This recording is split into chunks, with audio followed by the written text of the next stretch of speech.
গিরিখাত মানেই ভয়ঙ্কর মৃত্যুর ফাঁদ। এই গিরিখাতে যে একবার না গেছে সে গিরিখাত সম্পর্কে কিছুই জানবে না, বুঝবেও না। গিরিখাত যে ভয়ঙ্কর, এই ফাঁদে যে পা দিয়েছে সে জানে।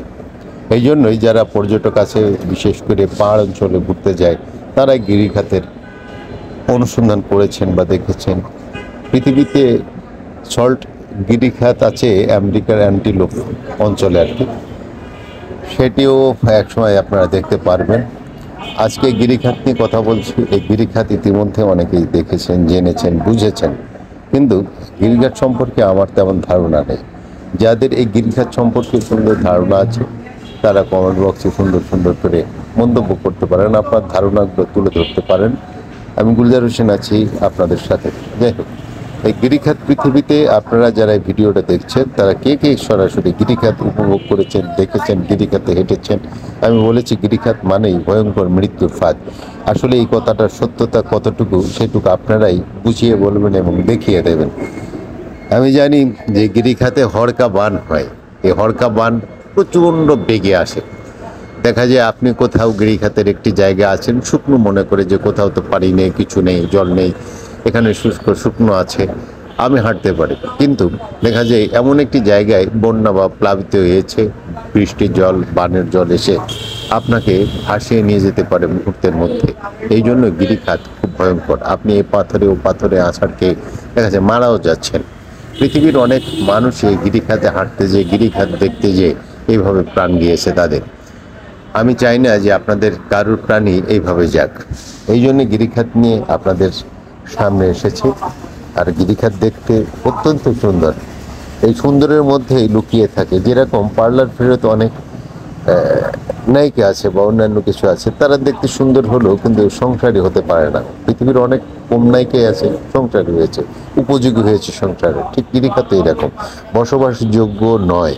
গিরিখাত গিরিখাত আসলে মৃত্যুর একটি ফাঁদ। আমি আগেই বলেছি, আরও বলছি। সেক্ষেত্রে গিরিখাতের এখানে কিন্তু আপনি দেখবেন না যে অনেক বাড়িঘর আছে বা বসবাস করে, কারণ গিরিখাত ভয়ঙ্কর এটা তারা জেনেই সেখানে বসবাস করে না। মানুষ সবসময় ভালো একটি জায়গা চায় যেখানে বসবাস করতে, সেখানে স্বাধীন উন্মুক্ত মনা চলতে পারবে। তারপরেও কিন্তু মানুষ পৃথিবীতে কোথাও স্বাধীন নয়। যাই হোক, গিরিখাতের কথা বলছি। এই গিরিখাত নিয়ে আরও ভিডিও আসবে, সে পর্যন্ত আপনারা আমার সাথে থাকতে পারেন। গিরিখাত নিয়ে আরও কথা হবে। যাই হোক, এই গিরিখাত আপনাদের কেমন লাগছে?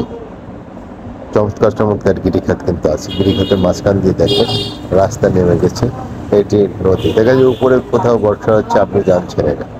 এই বর্ষার কারণে সব পানি কিন্তু গিরিখাতের মধ্যে দিয়ে প্রভাবিত হবে এবং আপনাকে ভাসিয়ে নিয়ে যেতে পারে দূর থেকে, অনেক বহু দূর। যাই হোক, গিরিখাতের মন্তব্য আপনারা নিশ্চয়ই করবেন। আমি কষ্ট করে ভিডিও বানাই, আপনারা যদি একটু দেখেন আর আপনাদের ভালোবাসা পেলেই আমি এগোতে পারবো। এভাবে ভিডিও বানানোর জন্য দারুণ রকমের কৌতূহল আমার মধ্যে জন্ম নেবে। আমি চেষ্টা করছি এই প্ল্যাটফর্মে কাজ করার জন্য, তবে আপনাদের ভালোবাসা, আপনাদের কাছে থাকা, আপনাদের একটু লাইক, কমেন্ট, শেয়ার না পেলে আসলে এখানে টিকে থাকা বড়ই কঠিন, এগোনোও কঠিন।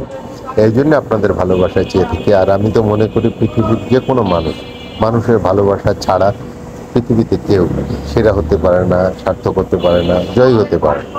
এই জন্যই আপনাদের ভালোবাসা আমার কাছে অত্যন্ত গুরুত্বপূর্ণ এবং খুবই প্রয়োজন।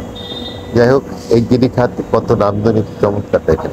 এই পানি বা এই পানির যে তোড়, অর্থাৎ স্রোতের যে গতি, এই গতির মুখে যদি আপনি পড়েন তাহলে আপনার অবস্থা কী হতে পারে। এই সুউচ্চ পাহাড়ের নিচ দিয়ে দেখেন যে কোন গিরিখাত গেছে। এই গিরিখাত যদি সমস্ত পাহাড়ের ঢল হয় আর সব পানি যদি এখান দিয়ে আসে, তাহলে আপনাদের অবস্থা কি হতে পারে। যাই হোক, আরও কথা বলতে চাচ্ছি না, আবার অন্য ভিডিওতে কথা বলবো। সেই জন্য কথা জিয়ে রাখছি, জিএল মাছের মতো জিয়ে রাখছি। যাই হোক, আবার পুনরায় কথা হবে। সে পর্যন্ত আপনারা সকলে ভালো থাকুন, সুস্থ থাকুন। আপনাদের সুস্থতা কামনা করি। সুস্থ জীবনে সুন্দর জীবন, আপনাদের সকলের জীবন সুন্দর হয়ে উঠুকে প্রত্যাশায় আজ বিদায় নিলাম আমি, গুলজার হোসেন কবি।